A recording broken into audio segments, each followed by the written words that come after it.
I never thought the sound of my own heartbeat could drown out everything else, the surgeon's calm tone, the hum of the machines, even my wife's steady hand resting over mine. But in that sterile white room, where everything smelled faintly of antiseptic and new beginnings, my heart was the only thing I could hear. It was racing because I knew that when I woke up, I would not look the same again. And strangely, it wasn't fear that made it pound. It was something deeper. Something like surrender. You don't plan to wake up one day and realize your reflection feels like a stranger. It happens slowly, like fog creeping across a mirror until you can barely make out your own eyes. For years, I had blamed that feeling on midlife confusion, on stress, on anything else. I'd tell myself that men just go through phases, that maybe I just needed to get in shape or buy new clothes. But it never worked. The reflection never smiled back the way it used to. And then came her, my wife, Elena. Beautiful, confident, endlessly perceptive. The kind of woman who could read my mood before I even spoke. It terrified me when she asked one evening, "Do you ever feel like you're pretending to be someone you're not?" I froze. I remember the way the light from the TV flickered across her face, the way her words landed so softly yet hit so hard. I wanted to deny it, to laugh, to deflect, but I couldn't. She saw through me. She always had. "I just feel wrong," I whispered. It was the first time I'd said it out loud. Like I'm living someone else's life. Elena didn't react with shock or pity.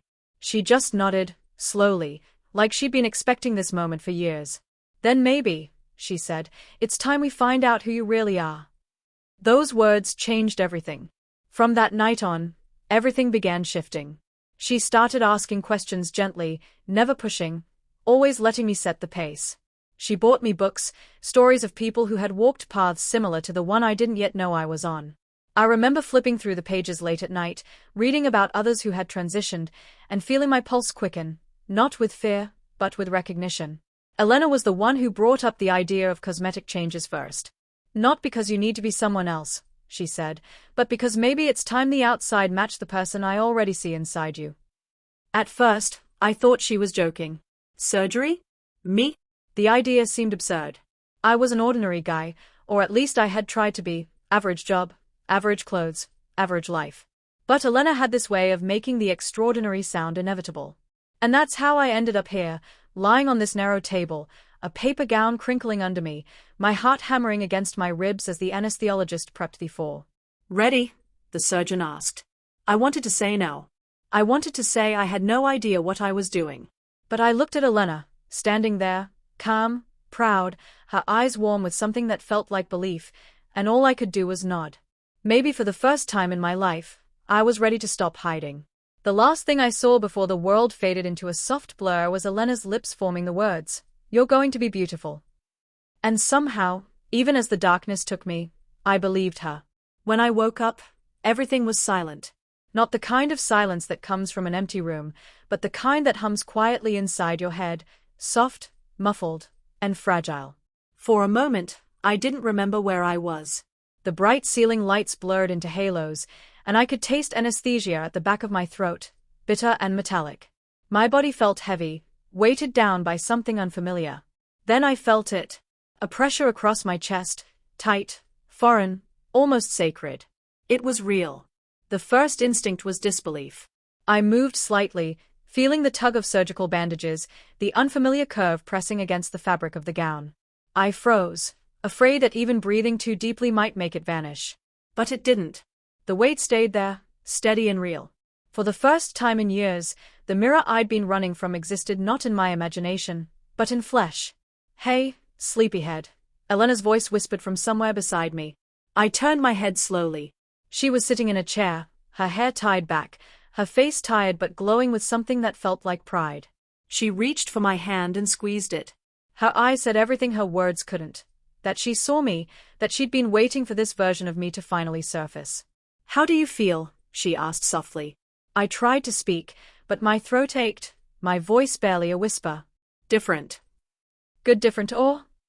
I hesitated, searching for the right word. "Real." Tears welled up in her eyes. She leaned closer, brushing a stray hair from my forehead, her fingers trembling just enough for me to notice. "Then it was worth it." That night, in the dim glow of the hospital lamp, I lay awake long after she'd fallen asleep in the chair beside me. I stared at the ceiling and felt a strange calm settling in. The fear I had carried for so long, the fear of being judged, of being misunderstood, of losing everything, had quieted. Not disappeared, but softened, as if wrapped in a blanket of acceptance. But with that calm came a whisper of something else. A question that refused to fade. What happens now? The surgery was supposed to be a milestone, a declaration, a crossing of an invisible line between who I had been and who I was becoming. But now that it was done, I realized the journey wasn't about the surgery itself. It was about learning to live as the person I had been avoiding all along. When we got home a few days later, the world felt sharper. Colors seemed brighter. Even the air tasted cleaner, somehow. But every mirror in the house became a test. The first time I dared to look, I almost couldn't breathe. The bandages were still there, but I could see enough to know that everything was different. My chest curved softly beneath the gauze, delicate but undeniable. It wasn't just a body, it was a truth I had been too afraid to claim. Elena stood behind me, her reflection overlapping mine in the mirror. "You're still you," she said quietly, "just finally visible." Her words should have comforted me, but they also terrified me. Visibility meant vulnerability. It meant that other people would see what I had spent a lifetime hiding. And the world wasn't always kind to people who dared to be honest about themselves. That night, I found myself sitting by the window, wrapped in a blanket, listening to the hum of distant traffic. I traced the outline of my chest with careful fingers, still swollen, still tender, and whispered to myself, "This is me now." But as the days passed, reality began to settle in. The looks, the questions, the cautious stares from neighbors who didn't know what to make of my new appearance. At work, whispers followed me like shadows. Some were curious, others judgmental.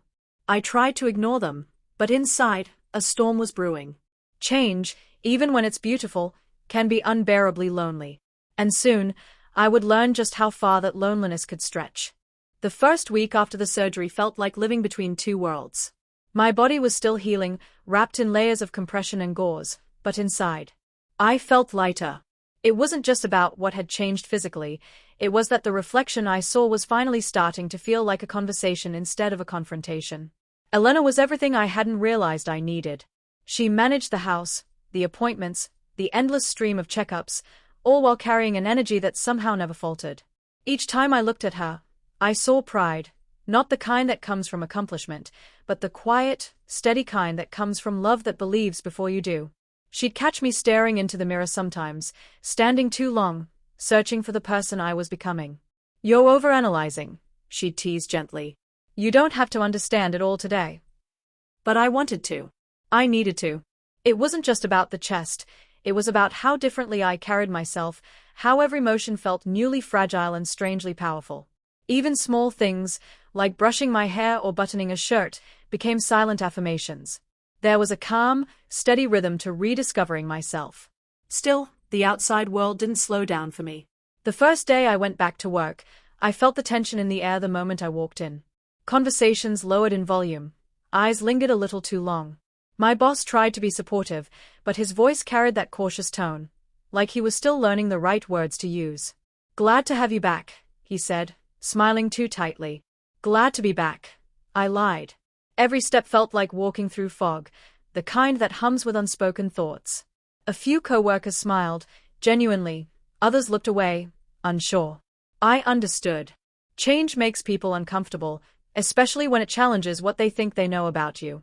That evening, I came home exhausted, not from the work itself, but from holding myself together all day. Elena met me at the door, eyes soft with concern. "Rough day?" I nodded, sinking into her arms. "It's like I have to keep proving I'm still me." She tilted my chin up, meeting my eyes. "You don't have to prove anything. You've always been you." They are just catching up.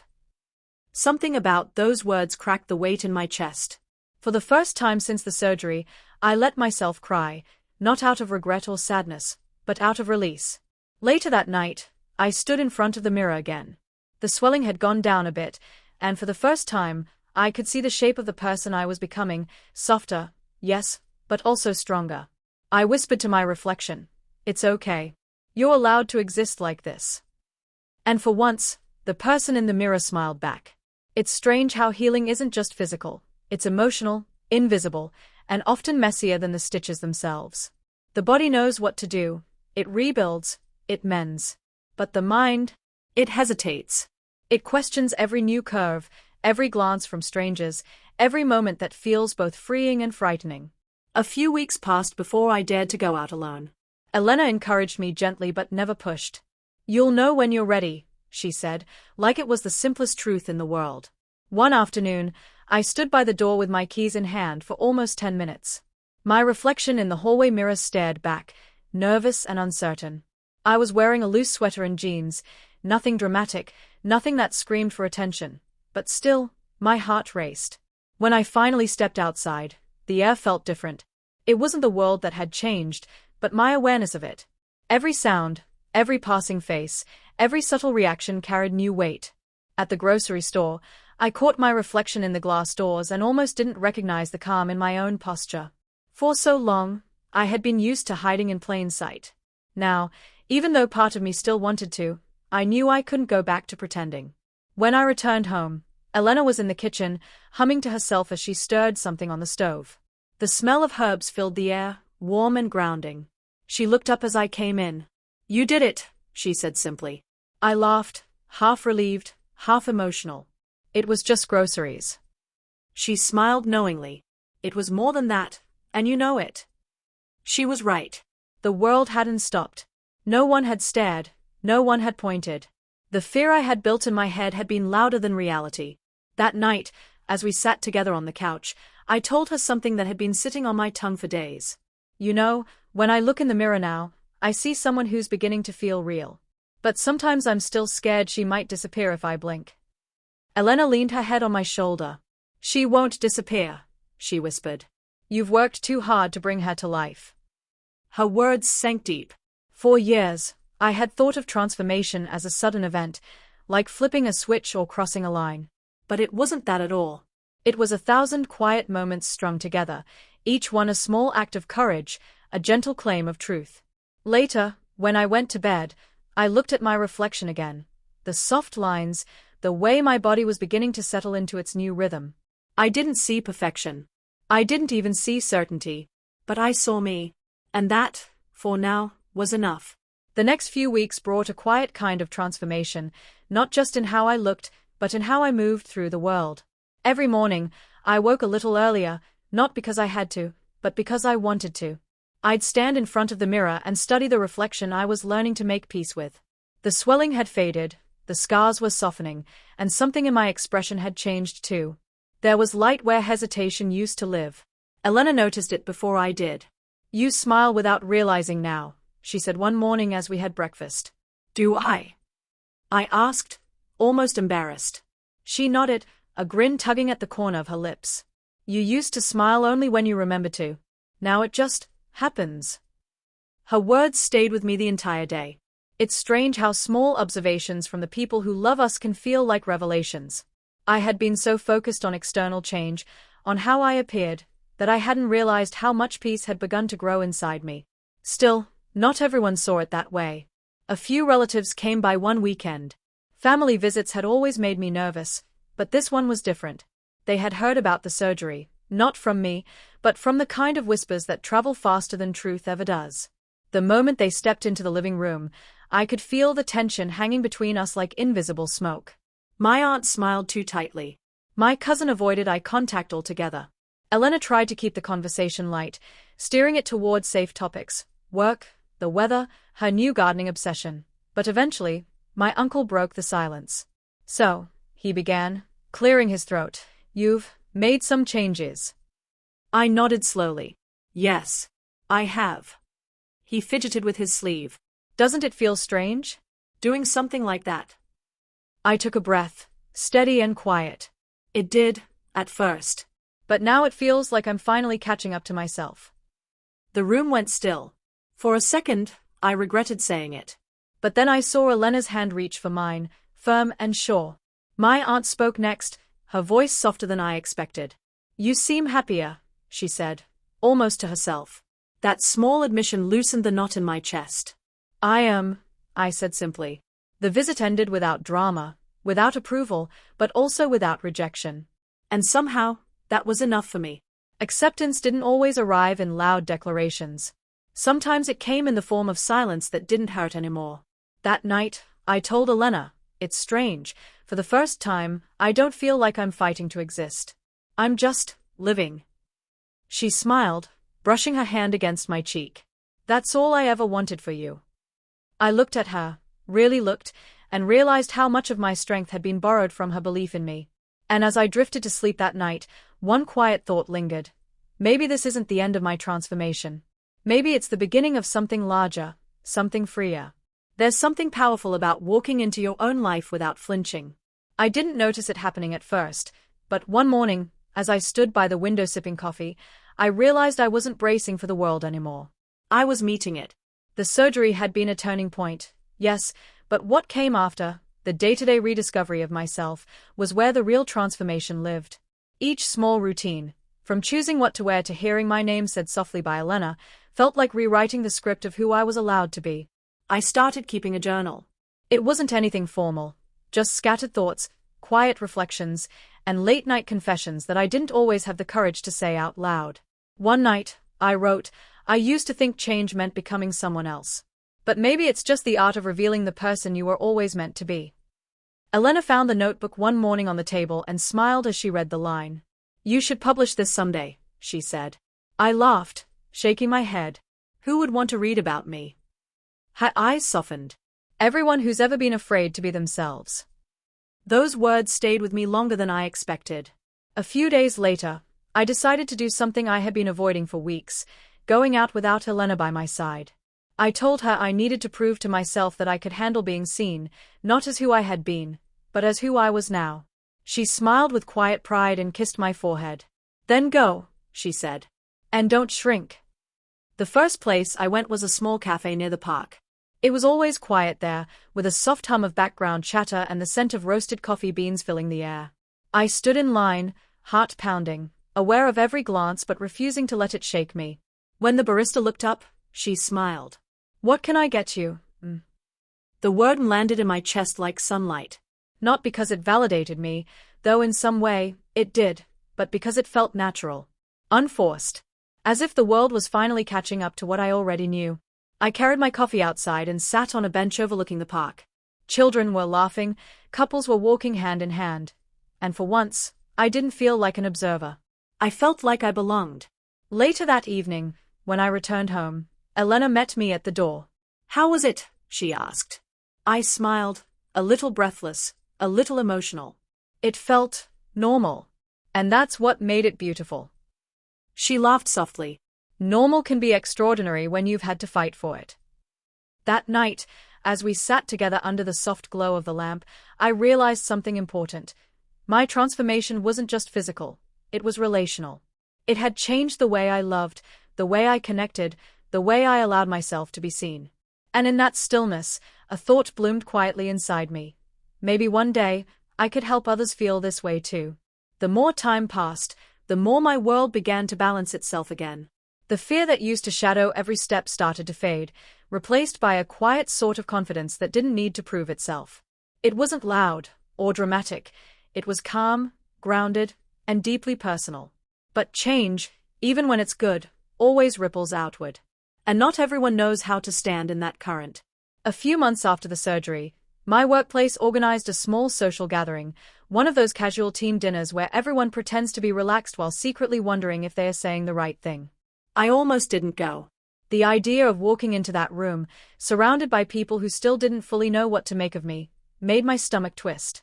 Elena noticed my hesitation as I stood by the mirror, adjusting my outfit for the 10th time. "You look amazing," she said, placing a hand on my shoulder. "It's not about that," I murmured. "I just don't want to feel like a spectacle." She met my eyes through the reflection. "Then walk in like you're not." It was a simple sentence, but it carried more weight than she probably realized. When I finally arrived at the restaurant, a few heads turned, not in shock or judgment, but in recognition. I smiled, steadying myself. Some colleagues greeted me warmly, others with polite distance. But for once, I didn't shrink into the background. I laughed, joined conversations, and found moments of genuine connection, Small, unguarded exchanges that reminded me people were capable of kindness even when they didn't understand everything. Halfway through the evening, one of my coworkers, Daniel, pulled me aside. He had always been quiet, observant, the kind of person who chose his words carefully. "I just wanted to say," he began awkwardly, "I respect what you've done. It takes guts. A lot of us, we don't even know how to be honest about small things." I blinked, caught off guard. "Thank you," I said softly. "That means more than you think." As the evening went on, the noise of the restaurant faded into something background, almost comforting. For the first time in a long time, I wasn't performing, or defending, or explaining myself. I was just existing, fully, quietly, unapologetically. When I got home, Elena was waiting up for me, a cup of tea in her hands. "So?" she asked with a knowing smile. "It went surprisingly well," I said, kicking off my shoes. "Someone actually called me brave." She smiled. "You are." I shook my head, sitting beside her. "I don't feel brave. I just feel me." "That's what real courage looks like," she said. "It's not loud. "It's just honest." Her words lingered as I watched her sip her tea. The life we were building together was quieter now, but it was filled with truth, and that made it more vivid than anything that came before. As I lay in bed that night, I realized something I hadn't dared to admit before. I was no longer waiting for permission to exist. I was already here. Spring arrived slowly that year, like a shy guest knocking at the door.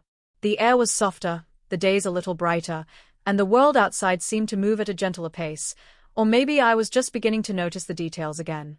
Elena loved this time of year. She spent hours tending to the garden, humming quietly as she moved between the flower beds. I'd sit on the porch steps and watch her work, sunlight tangled in her hair, her hands steady and sure. There was something grounding about her presence, as if every motion reminded me that growth takes time, that nothing blossoms overnight. One afternoon, she looked up from her work and smiled at me. "You know," she said, wiping soil from her palms, "you're starting to look peaceful." I tilted my head. "Peaceful?" She nodded. "Not just in your face, in the way you move, the way you breathe. It's like the storm's finally quieting down." I smiled, looking down at my hands. "Maybe it's because, for once, I'm not trying to outrun myself." That evening, I took a walk alone through the neighborhood. The world felt different, not because it had changed, but because I had. I caught glimpses of my reflection in shop windows and didn't flinch anymore. It wasn't vanity that made me look, it was disbelief, maybe even wonder, that I could finally recognize myself without hesitation. Still, there were moments when doubt crept in, subtle, sharp reminders that not everyone saw me the way I saw myself. Once, as I passed a small group of people chatting on the sidewalk, I caught a whisper, a quick glance, then silence. It stung, not because it was cruel, but because it reminded me how fragile acceptance can feel. When I got home, Elena noticed the shadow in my eyes before I said a word. "Someone said something?" she asked gently. I shook my head. "Not really. Just, people notice." She came closer and took my hand. "Let them. You're not living for their comfort." Her voice was steady, the kind that leaves no room for doubt. And yet, later that night, lying awake beside her, I couldn't help but think about how courage and exhaustion often live side by side. Being yourself isn't always triumphant. Sometimes it's just quietly surviving the small moments that test your resolve. The next morning, I stood in front of the mirror again. The light hit my reflection just right, illuminating the faint scars that were still healing across my chest. I traced them gently with my fingertips, not with shame, but with gratitude. They weren't reminders of pain anymore. They were proof of becoming. And as I got dressed, I realized something simple but profound. Every day I lived like this, every time I stepped outside as myself, I was healing a little more, not just from the surgery, but from years of silence. Summer came in a rush of warmth and long evenings. By then my recovery was complete, but what surprised me was how much the healing had changed me on the inside.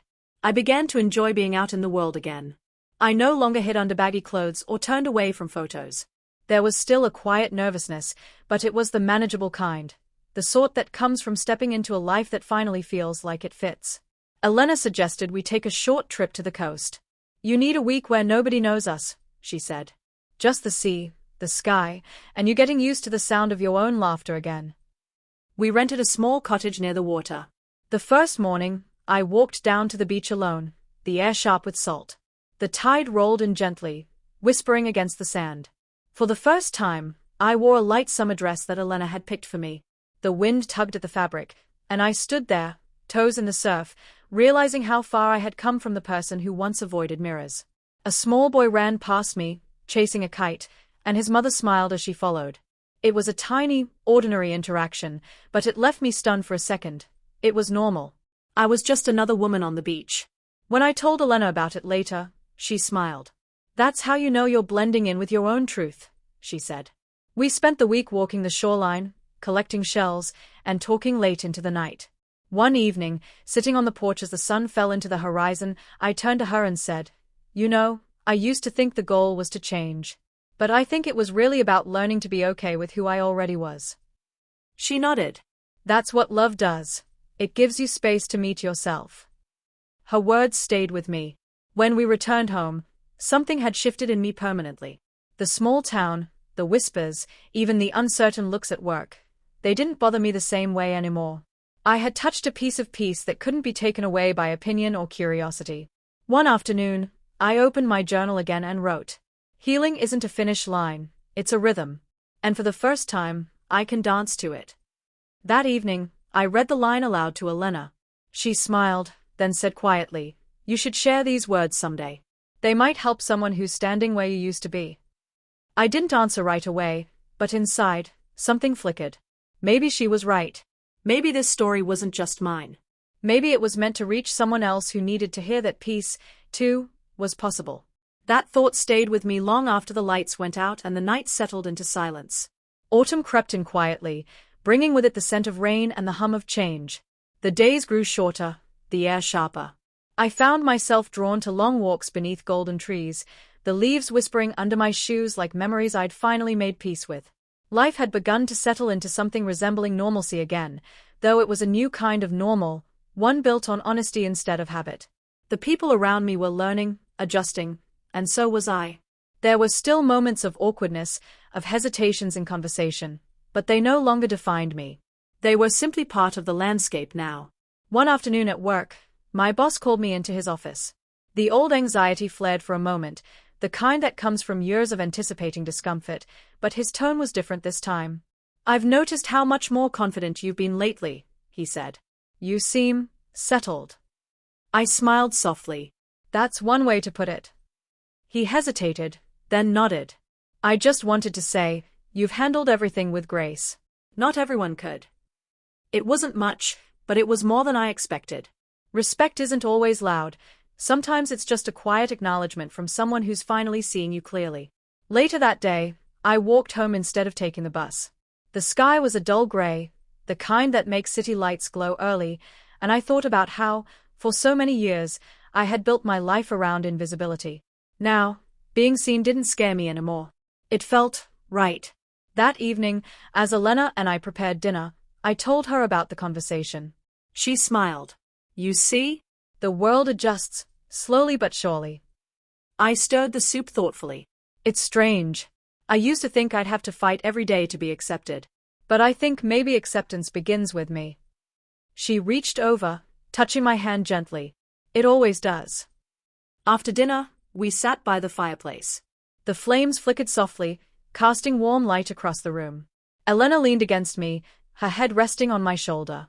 "You know," she said quietly, "watching you grow into yourself, it's changed me too." I looked at her, curious. "How?" She smiled faintly. "It's taught me that love isn't about holding someone where they are, it's about walking beside them as they change." Her words made my chest tighten with emotion. I thought back to the early days, the fear, the confusion, the uncertainty, and how she had stood by me through every hesitation. I hadn't just been rediscovering myself, I'd been rediscovering us. That night, as I got ready for bed, I paused once more in front of the mirror. The person looking back wasn't perfect, wasn't finished, but she was whole. And that was enough. Winter always had a way of slowing the world down. The first snow arrived late that year, falling softly through the quiet air, wrapping everything in a hush that felt almost sacred. For the first time in years, I didn't dread the cold months. They felt like reflection, Stillness, a time to look back at what had changed and what had quietly healed. Elena and I spent our evenings by the fire, sipping tea and watching the world outside turn white. The quiet felt earned somehow, like a reward for surviving the noise of uncertainty that used to fill our lives. One night, I pulled out my old photo albums. They had been buried in a box for years, relics of a time I rarely wanted to revisit. I hesitated before opening them, unsure whether I was ready to face who I used to be. Elena noticed and moved closer, resting her hand on mine. "You don't have to look if it hurts," she said. But I shook my head. "No. I think it's time." Page by page, we flipped through old pictures, birthdays, family gatherings, work events. There I was, smiling, posing, pretending. I remembered exactly how heavy those smiles felt, how every photo seemed to capture someone I was trying desperately to convince myself I could be. And yet, as I looked at them now, I didn't feel the ache I expected. Instead, I felt compassion. That person, that version of me, wasn't wrong or false. They were just waiting. "That's still you," Elena whispered, as if reading my thoughts. Every version of you mattered. Every one of them led here. I nodded slowly, feeling tears rise but not out of sadness. It was more like gratitude for the journey, for the pain that had pushed me to change, for the love that had made it possible. Later that night, as snow fell outside our window, I wrote another journal entry. Becoming yourself doesn't mean erasing who you were. It means honoring the courage it took to survive long enough to meet who you were meant to be. When I showed it to Elena the next morning, she smiled softly. "You're not just healing anymore," she said. "You're teaching others how to." Her words planted a seed I didn't expect. Maybe the story wasn't over, maybe it was just beginning to take a new shape. Because for the first time, I wasn't just thinking about how far I had come. I was starting to wonder how I could help someone else take that first brave step too. By the time the snow began to melt, a new idea had started to take root in me, something small but persistent. Elena noticed it before I said a word. "You've been thinking about something," she said one morning as we cleared the breakfast table. I smiled faintly. "Maybe. Something important." I hesitated. Maybe it's time to share my story. Not the private details, but the journey, the truth of it, the parts that might help someone else feel less alone. She paused, studying me. "You've always written for yourself," she said. "Now you're ready to write for others." That afternoon, I sat at my desk, fingers hovering over the keyboard, unsure where to start. How do you condense years of confusion, courage, and quiet transformation into words? How do you explain the moment you finally stop running from yourself? I began simply, with honesty. I wrote about fear. About the first night I admitted to myself that I was living half a life. About Elena's unwavering kindness and how love doesn't just accept, it nurtures. I wrote about the surgery, not as a spectacle, but as a step toward congruence. I wrote about what it felt like to wake up and see my reflection align with the person I'd always known was there. Days turned into weeks as I poured everything out, page after page. Some nights, I'd cry as I typed. Other nights, I'd smile quietly, reliving small victories, the first time someone used the right name, the first time I felt comfortable in my own skin. When I finally showed the draft to Elena, she read it in silence. When she finished, she looked at me with tears in her eyes. "It's beautiful," she whispered. "It's honest. It's going to help people." Her faith in me still startled me sometimes. I posted the story anonymously online, not expecting much. But within days, messages began to appear. Strangers writing to say that my words had reached them, that they felt seen, that they'd shared it with friends or partners who needed to understand. Some were scared and uncertain, standing at the edge of their own journey. One message said simply, "I read your story and for the first time, I don't feel broken." That one stayed with me the longest. I showed it to Elena, and she smiled. "See? You've already changed one life." I hadn't realized it until then, but she was right. My story was no longer just about survival. It had become a bridge, a way to turn my pain into something useful, something kind. And as spring sunlight began to spill through the windows again, I felt a quiet certainty settle in me. The story that once felt heavy with fear was now a story about hope. And it wasn't over yet. Spring came gently that year, with the faint scent of rain and the hum of life returning. I remember standing by the window one morning, the light spilling in through pale curtains, realizing that I felt light. Not empty, not restless, just light. It was the kind of peace that comes after a long storm, when the air is still damp but everything finally feels clean again. My story had traveled farther than I imagined. Messages continued to arrive, some from across oceans, some from people only a few towns away. Every word they wrote reminded me that I wasn't alone, that none of us ever really are. I began responding, one by one, listening, comforting, sharing the lessons I'd learned. Then one evening, an email came from a small community center in another city. They were organizing a series of talks on self-acceptance and identity, and someone had shared my story with them. Would you consider speaking? The message asked. The idea terrified me. Writing was one thing, quiet, private, safe. Speaking meant standing in front of faces, voices, judgment. I almost said no. But when I told Elena, she smiled softly, the kind of smile that said she already knew my answer before I did. You've spent your whole life hiding, she said. Maybe this is your moment to step fully into the light. A month later, I found myself standing in a modest auditorium, a microphone trembling in my hands. The audience was small, dozens, maybe, but every face was attentive, curious, open. I took a deep breath and began. I didn't read from my notes. I just spoke. About fear. About love. About how identity isn't about changing who you are, it's about letting yourself be. At one point, my voice caught when I mentioned Elena. She didn't just love who I was, I said softly. She loved who I was becoming. And that kind of love, that's what saved me. When I finished, the room was silent for a heartbeat, and then applause filled the space, not loud or chaotic, but warm and steady, like a tide washing over me. For the first time, I wasn't just surviving my story. I was owning it. After the talk, a young person approached me. They looked nervous, their hands fidgeting with the hem of their sleeve. Your story, they said quietly, it made me feel like maybe I can tell mine too. In that moment, I saw myself, years ago, lost and afraid. And I realized something profound. Healing isn't a straight line. It's a circle. What we give away, we also return to ourselves. That night, as I lay in bed beside Elena, she turned to me and whispered, "You were radiant up there." I laughed softly. I was terrified. She smiled. You didn't look it. You looked like someone who finally knew she belonged. And I did. By the time summer arrived, life felt almost unrecognizable from what it had been just a year before. My days had filled with small joys, morning walks with Elena, messages from people I'd inspired, and a quiet confidence that didn't need constant reassurance. For once, I wasn't chasing acceptance. I was simply living it. The talks became more frequent. Sometimes in small community centers, sometimes online. I'd tell my story again and again, each time with a little more ease, a little more clarity. And each time, I saw the same look in someone's eyes, a spark of recognition, a flicker of hope. That look became the reason I kept going. One afternoon, after a talk at a university, a student lingered as the crowd dispersed. They were shy, hesitant. Can I ask you something? They said. Of course. They bit their lip. How did you know it was time to stop being scared? I thought about that for a long moment before answering. You don't stop being scared, I said. You just get tired of letting fear choose your life for you. They nodded slowly, eyes shining with understanding. And I realized that was it, the simplest truth I'd learned.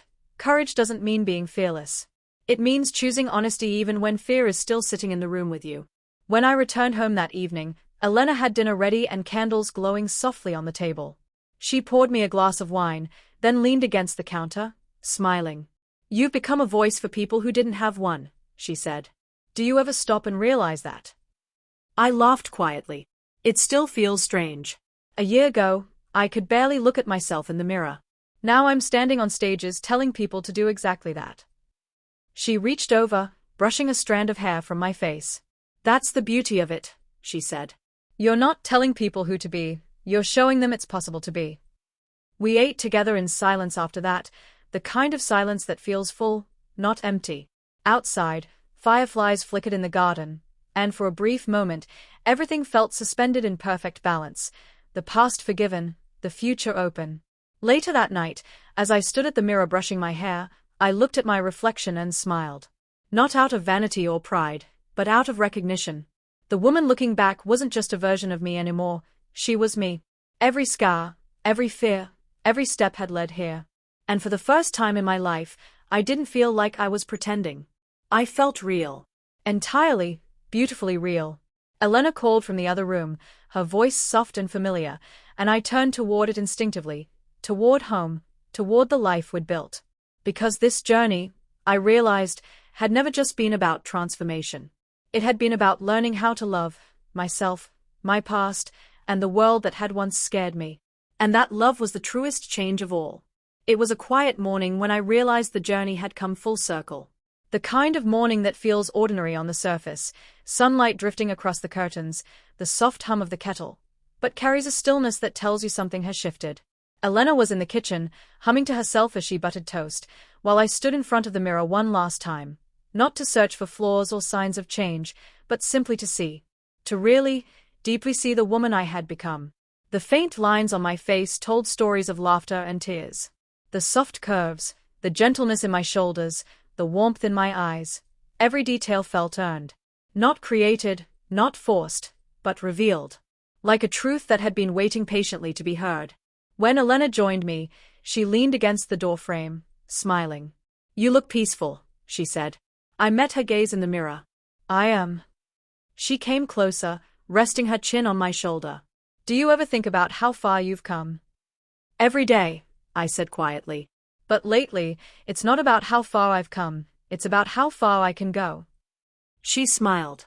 "So, what comes next?" I turned to face her fully. "I think I want to start something. Maybe a small group, maybe a channel. Somewhere people can share their stories, find hope the way I did. A place that says, you're not broken. You're just beginning." Elena's eyes softened. "That sounds perfect." We went for a walk later that morning. The world felt alive, the air crisp, the sky endlessly blue. As we passed by a park, I saw two people sitting on a bench, one speaking softly while the other listened, their hand resting gently over the other's. That simple act, listening, reminded me of how this whole journey began.